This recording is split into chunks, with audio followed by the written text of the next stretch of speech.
국민들한테 가장 좀 충격을 주는 사건은 디올백 사건이에요. 그게 가장 직접적이죠. 아니 세상에 대통령 부인이라는 사람이 저렇게 준다고 덥석 300만 원짜리 가방을 받을 수가 있는 무슨 300만 원이니까 앞에 샤넬 향수와 화장품 180만 원, 샤넬 300만 원, 500만 원 상당이죠. 그다음에 중간에 들어간 배상 명가주 술, 또 30만 원대 양주, 책 8권. 나도 저자지만 내 책 내가 샀어요. 근데 저자라고 해서 우리 집 싸놓고 있는 거 아니잖아요. 그 책값, 그리고 램프, 국정 100일을 맞이해서 램프 선물했잖아요. 그럼 다음은 그게 얼마입니까? 그건 모르겠지만 램프는 내가 동묘시장에서 벼룩시장에서 샀지만 새 건데 국정이 너무 어둡다. 쉽게 말하면 개판이다. 밝은 국정을 해달라 해가지고 여고생들이 쓰는 예쁜 그 가스로 된 스탠드를 내가 선물했는데 그건 받았어요? 다 받았지. 안 받은 게 어딨어. 그건 주는 대로 다 받아서 아니, 접수하고. 카톡 보면 그 명품은 뭐 면담을 잡아주고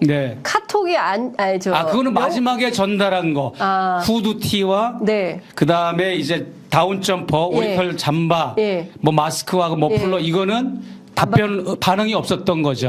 마지막에. 그래서 더 욕을 먹은 거지. 명품은 받고. 그러니까요. 서민옷은 안 받는다. 외면했다. 서민옷을 내가 구입해서 제시한 이유도 있습니다. 왜냐하면 저한테 이제 당선되고 나서 처음으로 언론에 노출된 게 그 수수한 자주색 이렇게 이런 거 후드티 입고 청치마 입고 목욕탕 쓰라빠 신고 경호원 그 사진을 나한테 제일 먼저 보내줬어요. 4장. 김건희 여사가? 그런 다음에 직접? 그런 다음에 4일 있다가 언론에 신문에 보도가 나온 겁니다. 그게. 그러면 목사님한테 그 사진 보낼 때 김건희 여사가 사진만 띡 보내진 않았을 거 아닙니까? 뭐 구구절절히 얘기가 뭐라고 썼어요 거기에? 기억은 안 나지만 뭐 저는 대선 후보 부인 시절부터 윤기준 교수 운명할 때까지 장례제 치를 때까지 그렇게 대화를 했으니까 자주 소통을 했으니까 그러니까 친하셨던 거예요. 그렇죠. 속에 있는 얘기 다 하고.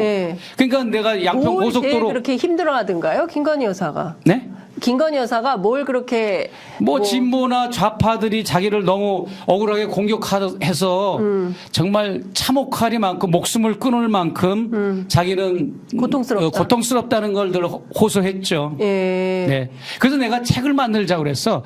내가 책을 20권을 쓴 사람이니까 좀 잘 쓰냐. 당신이 그렇게 억울한 일이 많으면 팩트만 나한테 던져주면 내가 당신의 책을 하나 쓰겠다 그랬더니 그건 아주 정색을 하고 안 된다고 그러더라고. 책은 쓰면 안 된다. 그렇지. 만약에 밝히면 밝힐 대로 실제 그게 사실로 드러나니까 책을 뭐 쓰자고 그러겠어요? 줄리도 사실이고 다 사실이니까. 네?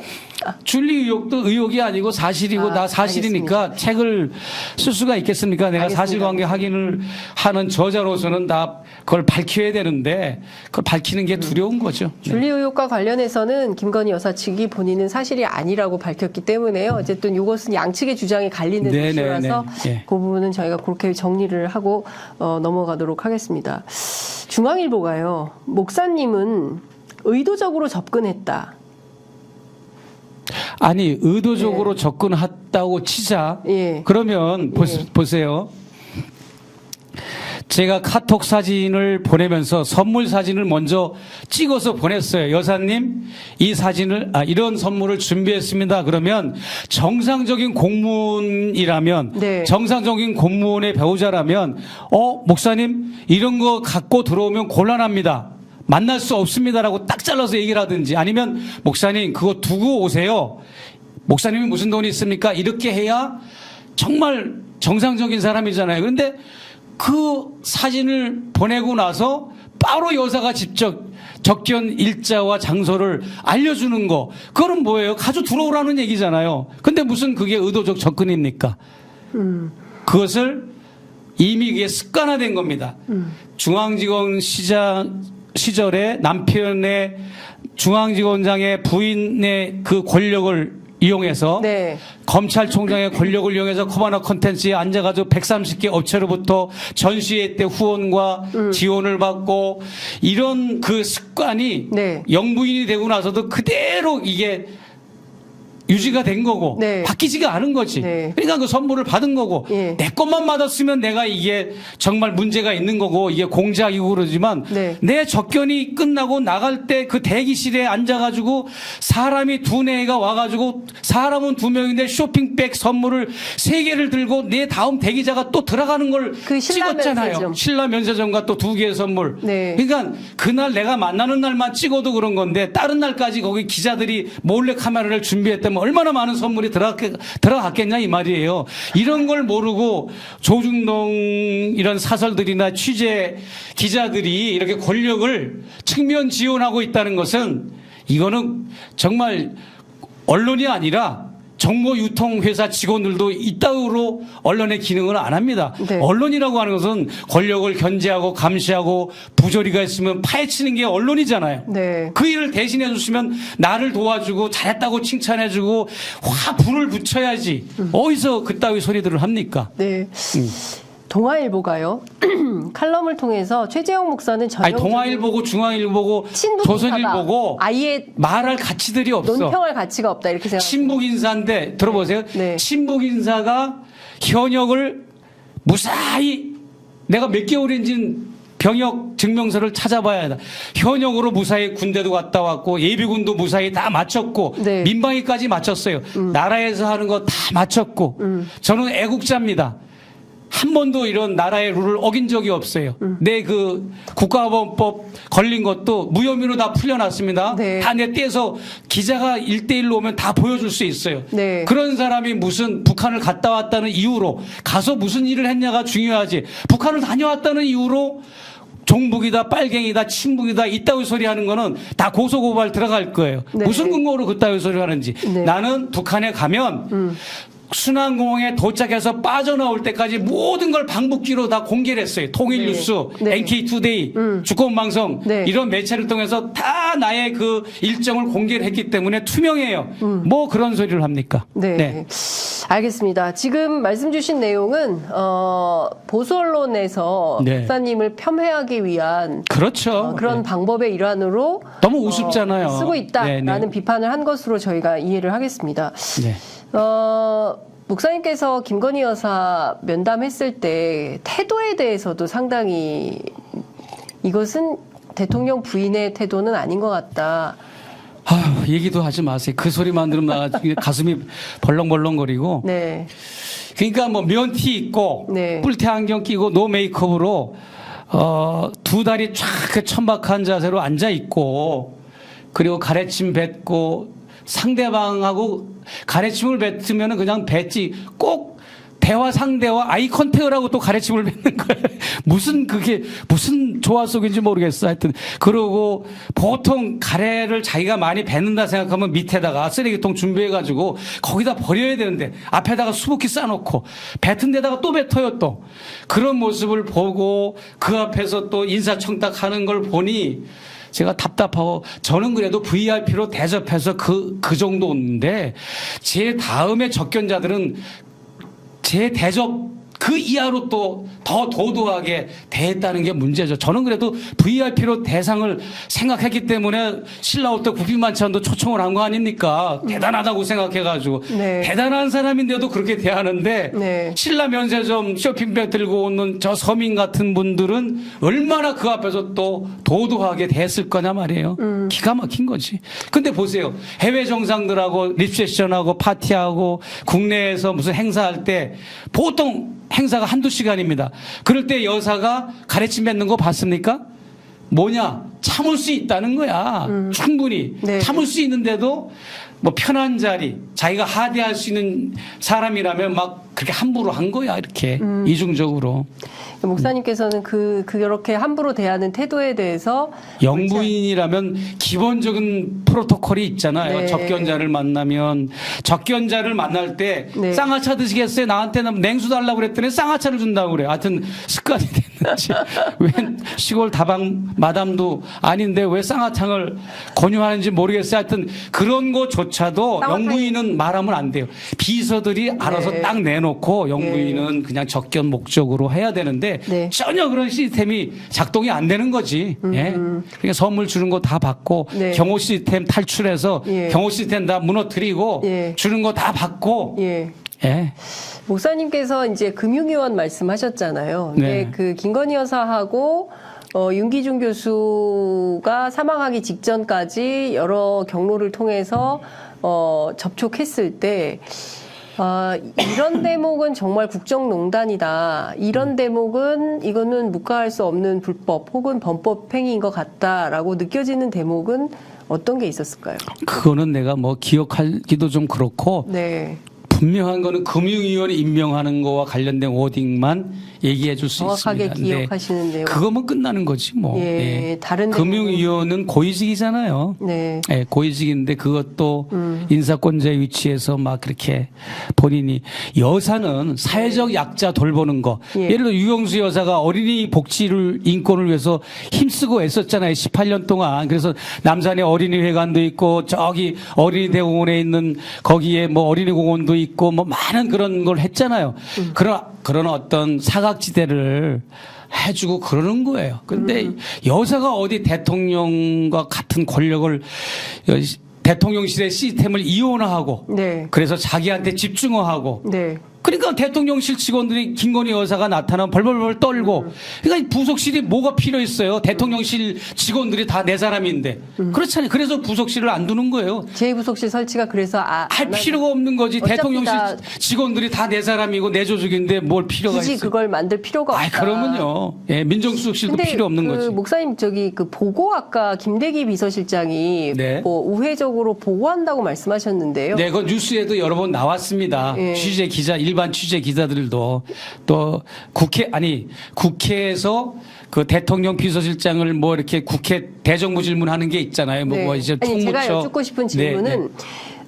김대기 비서실장에게 보고받는다라는 워딩을 네. 김건희 여사로부터 직접 들으신 직접 들은 적은 없어요. 그런 내용을 직접 그건 이제 들으신 적은 국회에서 없으시고. 대정부 질문할 때 이렇게 그렇게 기사도 났고. 알겠습니다. 시간이 다 돼서 이제 마무리를 해야 돼서요. 네. 그 남북 관계와 관련해서 김건희 여사가 하겠다는 맥락은 어떤 거라고 이해해야 됩니까?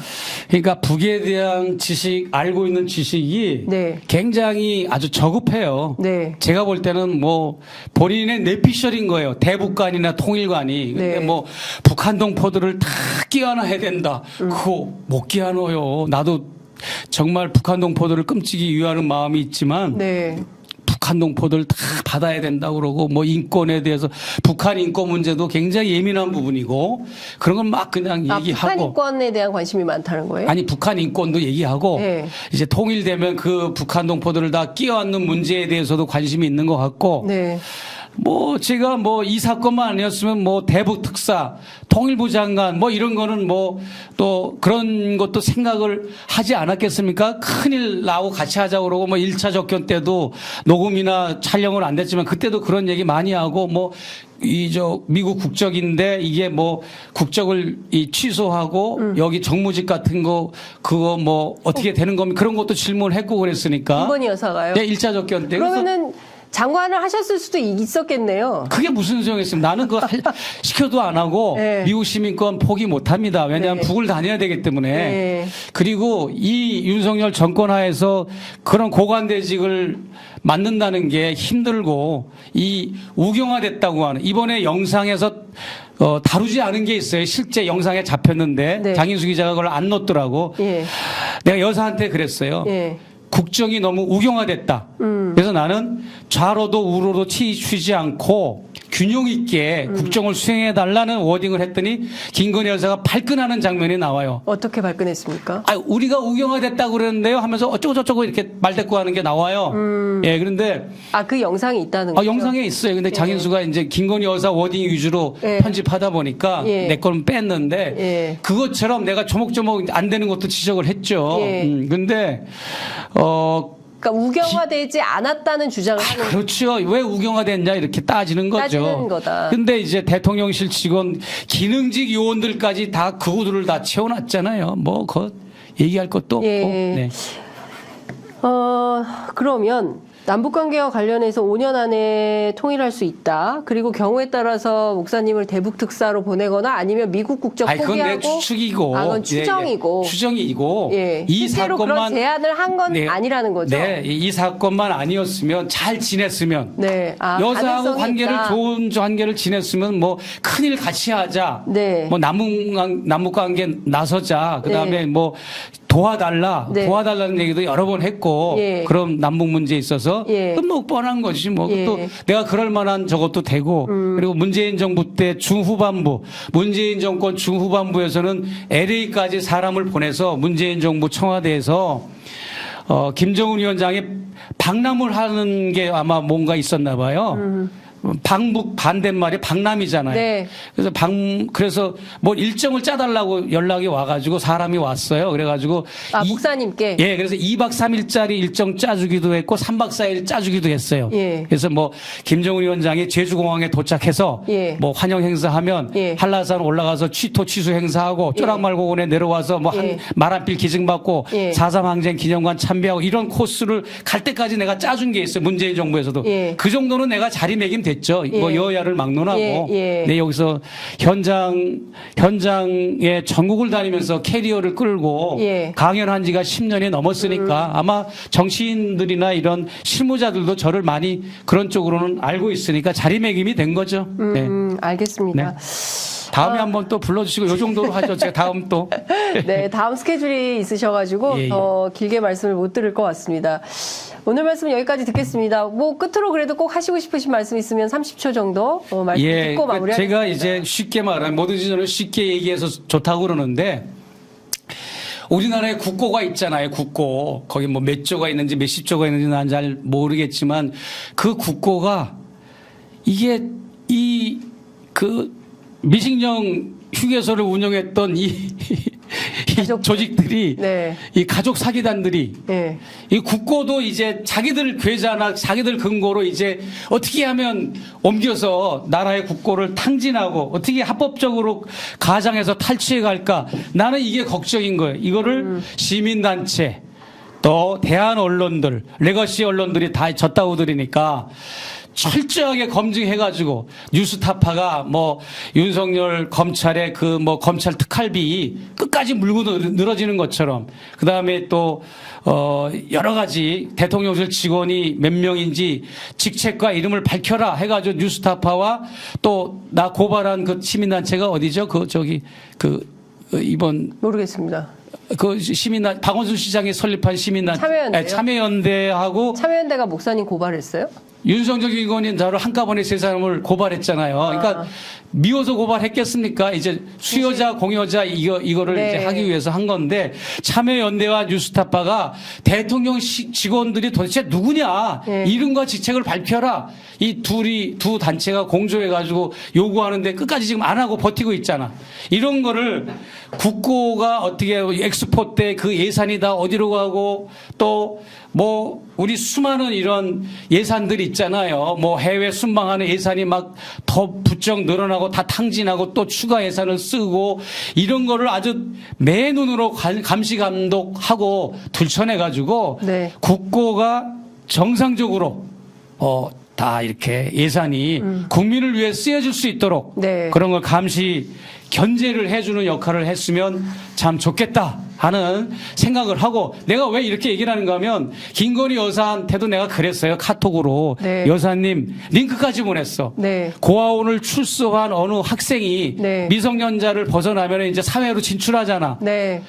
대학교 캠퍼스 옥상에서 뛰어내려서 자살을 한 사건이 있었어. 그 링크를 보내줬다고요. 네. 보내주면서 이런 거는 좀 여자가 돌보고 네. 관심을 가져야 된다. 자립 청소년 문제 여사님이 관심 갖고 많이 만났던 거 아니에요?